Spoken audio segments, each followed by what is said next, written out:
Gracias a Edumedi por la invitación para dar esta charla. Es una nueva modalidad bastante interesante de carácter participativo, diría yo. La primera parte voy a compartir con ustedes algunas diapositivas referentes a dos temas, ¿no? Para hoy se ha programado el tema de lesiones elementales y de manifestaciones bucales por carencia de vitaminas. Entonces, vamos a compartir esta información y luego podemos, lógicamente, generar un espacio para las preguntas, algunas dudas que ustedes tengan, pero en realidad, no, por mi parte, yo no tengo ningún inconveniente si ustedes en el transcurso de la exposición de la charla, ustedes quieran hacer alguna pregunta. Yo no tengo ningún inconveniente para poder compartir con ustedes. Perfecto, así es que vamos a empezar. Voy a compartir mi pantalla, por favor.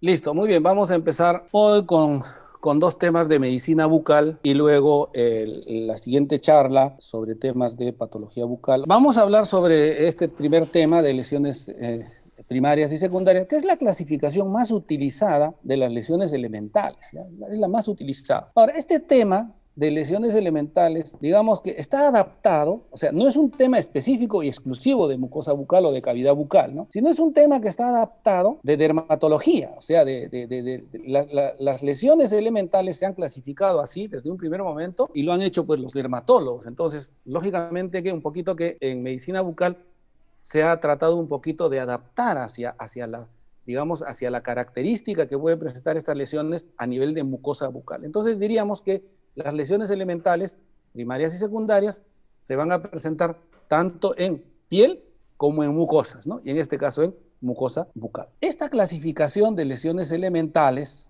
¿no es cierto?, en lesiones primarias y secundarias, pues es fácil de entender, ¿no? Porque lesiones primarias significan las que primero, o sea, digamos que esta clasificación responde a lo que es la patocronía, es decir, al orden cronológico de su aparición. Entonces, las lesiones primarias son aquellas que aparecen primero y las lesiones secundarias, los que devienen a las primarias, ¿no? Básicamente eso, son las que primero aparecen las primarias y las secundarias las que aparecen luego, ¿no? Esa es la definición, digamos, más corta y más entendible. Pero estas lesiones primarias y secundarias provienen de un tema mucho más amplio que les decía, que son las lesiones elementales. Entonces tenemos que saber qué cosa es una lesión elemental. Sin olvidarnos, recuerden de que esta es una adaptación de lo que ocurre en piel hacia las mucosas, ¿no? En este caso hacia la mucosa bucal. Bien, en primer lugar, una lesión elemental es un signo, o sea que es una manifestación objetiva. Manifestación objetiva determinable a través de la inspección y a través de la palpación fundamentalmente, desde el punto de vista clínico, ¿no? Aunque el diagnóstico se hace a través del estudio microscópico. Entonces es un signo, pero es el signo más simple que lógicamente se presenta en cualquier enfermedad, ¿no? Entonces es la lesión elemental,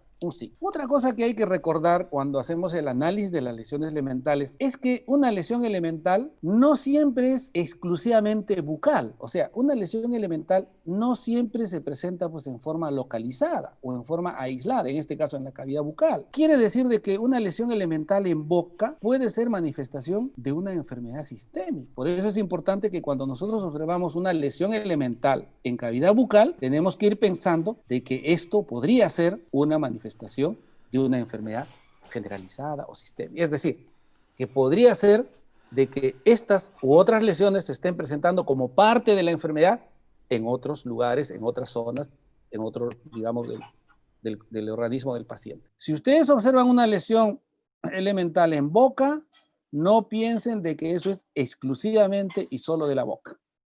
Podría ser que sea una manifestación de una enfermedad sistémica. La mancha es solo un cambio de color de la mucosa. Ustedes pueden ver acá, un cambio de color de la mucosa, ¿ven? Que no hace relieve. Es decir, si yo palpo no lo voy a poder notar. Pero miren el tamaño, de más de 1 centímetro de diámetro. O sea, aquí tenemos más de 1 centímetro de diámetro. Aquí, por ejemplo, esta es una mancha, pero estas pequeñitas ya no son manchas desde el punto de vista de la definición. Por ejemplo, acá estamos viendo esta mancha, es una mancha fisiológica. En el caso de pacientes, por ejemplo, que pertenecen pues a la línea de la raza negra, etcétera, ¿no? Tienen esas manchas características, ¿no? En cambio aquí, estas manchas ya corresponden a una enfermedad que se llama el síndrome de Peutz-Jeghers o poliposis intestinal hereditaria. Entonces, a eso se llama mancha. Entonces, a partir de ahora ustedes ya saben de que una zona con un cambio de color, no dice el color, ¿no? No dice si es un color rojo, oscuro, no, puede ser de cualquier color, no palpable de más de 1 centímetro de diámetro, plana, es una mancha, ¿no es cierto? Entonces, ¿cómo podría describir, por ejemplo, esta mancha? ¿Cómo podría describir? Bueno, lesión tipo mancha, entonces yo ya sé que es de más de 1 centímetro, que se encuentra localizada, pues, ¿no? En el fondo del surco, asociada a las piezas tal y tal. El esmalte es un derivado ectodermal calcificado, carece de células. Su espesor máximo entre 2 a 3 milímetros. El esmalte es un derivado ectodermal calcificado, no tiene células. Por eso no es regenerable, cosa que sí puede hacerlo la dentina, que se forma durante toda la vida y en zonas donde se requiere. Su espesor puede llegar a 2 o 3 milímetros en las zonas de cúspides o en el canino, que es uno de los dientes que tiene mayor cantidad de esmalte. Composición. Tiene un material inorgánico entre 95 y 98%, compuesto por magnesio, carbonato, entre otros. También cuenta con un material orgánico entre 0,36 a 2%. Asimismo, agua entre 3 a 5%. En un esmalte ya formado, su composición es básicamente inorgánica. Como sabemos, es el tejido más duro del cuerpo, llegado a una formación de 98% por los cristales de oxiapatita, calcio, fosfato e hidróxido.